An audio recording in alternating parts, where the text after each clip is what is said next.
Hello, my name is Mayana Mabry. I am a rising junior political science major on a pre-law concentration from North Carolina. And currently I am about to do my presentation for my methods of political science class. For my research paper, I decided to do the topic, the impact of racism, prejudice, and discrimination on Blacks. This is something that I am very passionate about as I have been impacted by all three of these injustices just because I am an African American female. And I'm grateful for the opportunity to be able to present this and present to you the results that I acquired. So I am looking at my laptop so that I'm on the right course. But first and foremost, I want to start off with the abstract and just let you know that the purpose of this study was to assess the effects of racism, prejudice, and discrimination on Blacks in the United States. 71% of Black adults feel as if the U.S. has a generally bad race relation, and that's a high percentage. So when doing this project, I just wanted better insight of what the root of the problem was to have a better understanding on how we as active citizens in this country could make progress for Black Americans. And by doing this, I used a qualitative method. So that just describes my abstract, and the keywords that I used were racism, America, injustice, and society. Moving on to the introduction, I just talked about racism and its definition, about how racism is basically the outcome of the systemic oppression that has manifested from American culture. Racism is the foundation of America. And it just basically stems from an outdated value system.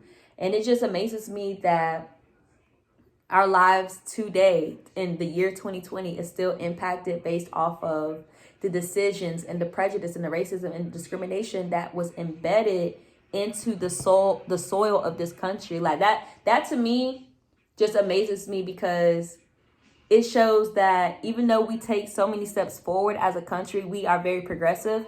Our ideologies and our mindsets and the way that we treat other people is just so backwards. And it's just an interesting topic that I just wanted to research further.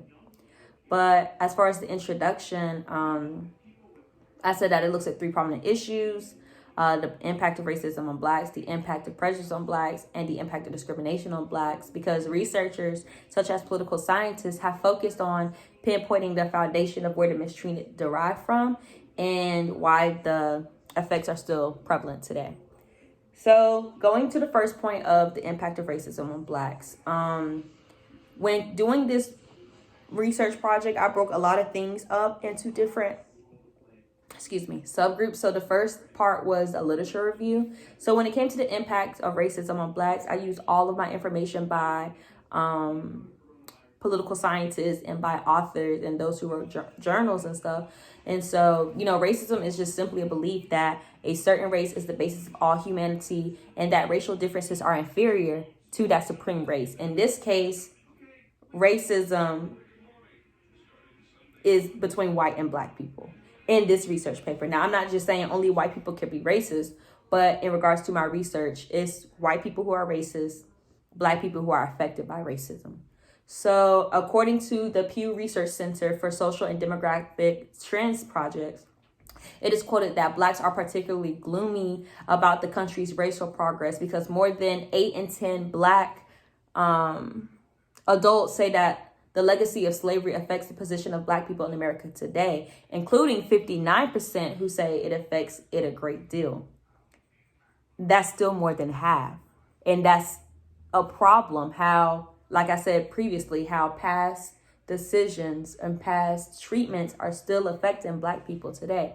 So in my research paper, I just go into more detail about the different statistics and the different research that was that I did research on from different authors and just different credible sources who basically are just saying that it started through the Atlantic slave trade, came to America, and basically laws and rules were just created to ensure that Black people were suppressed and to ensure that Black people were at the bottom of the food chain.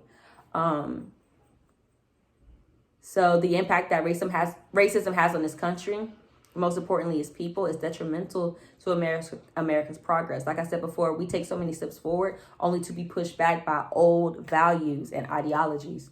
So that's just what I basically describe under the impact of racism. And I just quote many authors who, just basically say that racism not only affects us, it affects us mentally. It affects us in the education system. It affects us socially. It just affects us in so many different aspects that it's become normal. We've normalized racism. And so that's just what I basically talk about on this topic.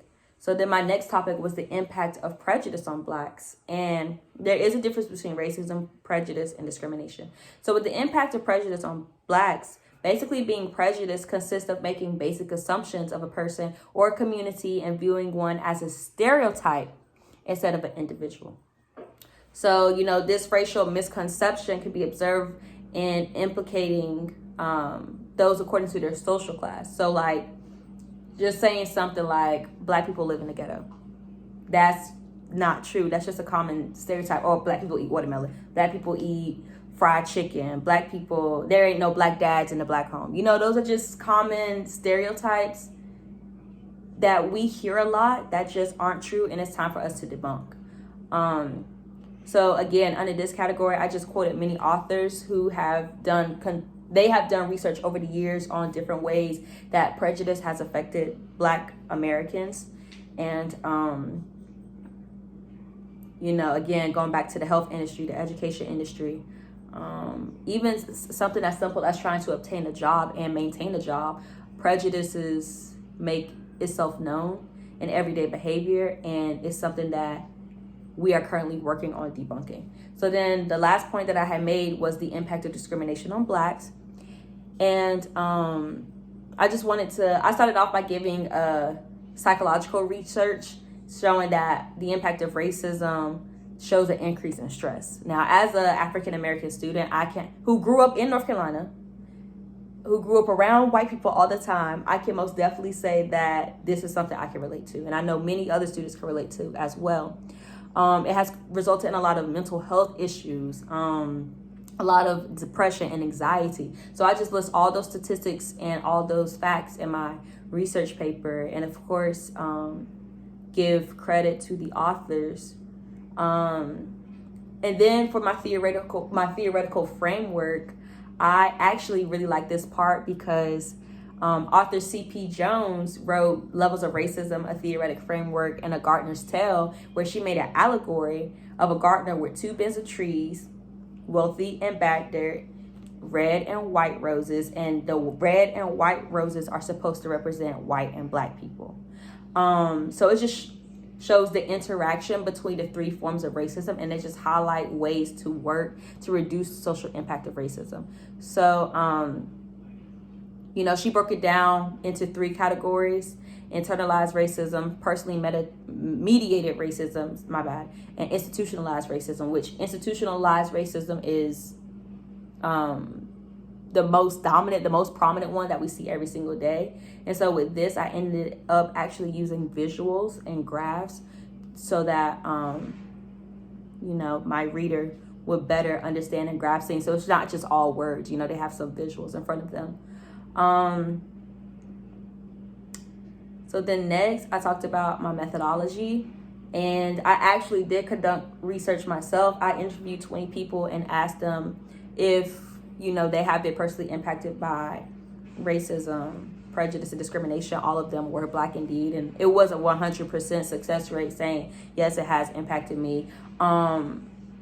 Everybody differed in age. Some were in the same age group, but it was just 100% yes to the question at the end, has it impacted you?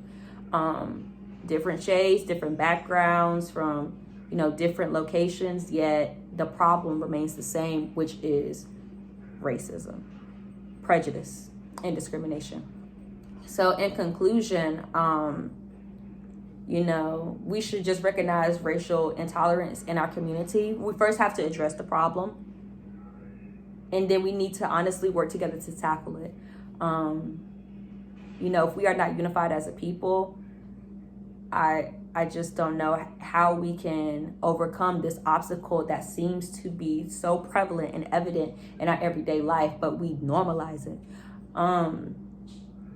You know, I said, nonetheless, extensive research will be coordinated and executed to find and combat this issue head on and ensure that all Black people feel welcomed in America.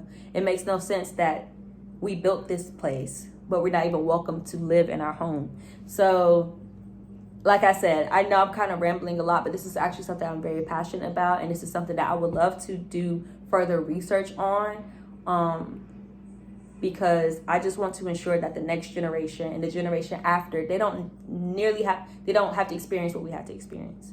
And we need to stop normalizing racism and just ensuring that Black people feel welcomed. You know, so thank you for listening to my presentation. I hope you have a blessed morning, afternoon, evening, and let's work together to end racism, because it is possible. But all it takes is for us to realize the problem and find solutions. Thank you.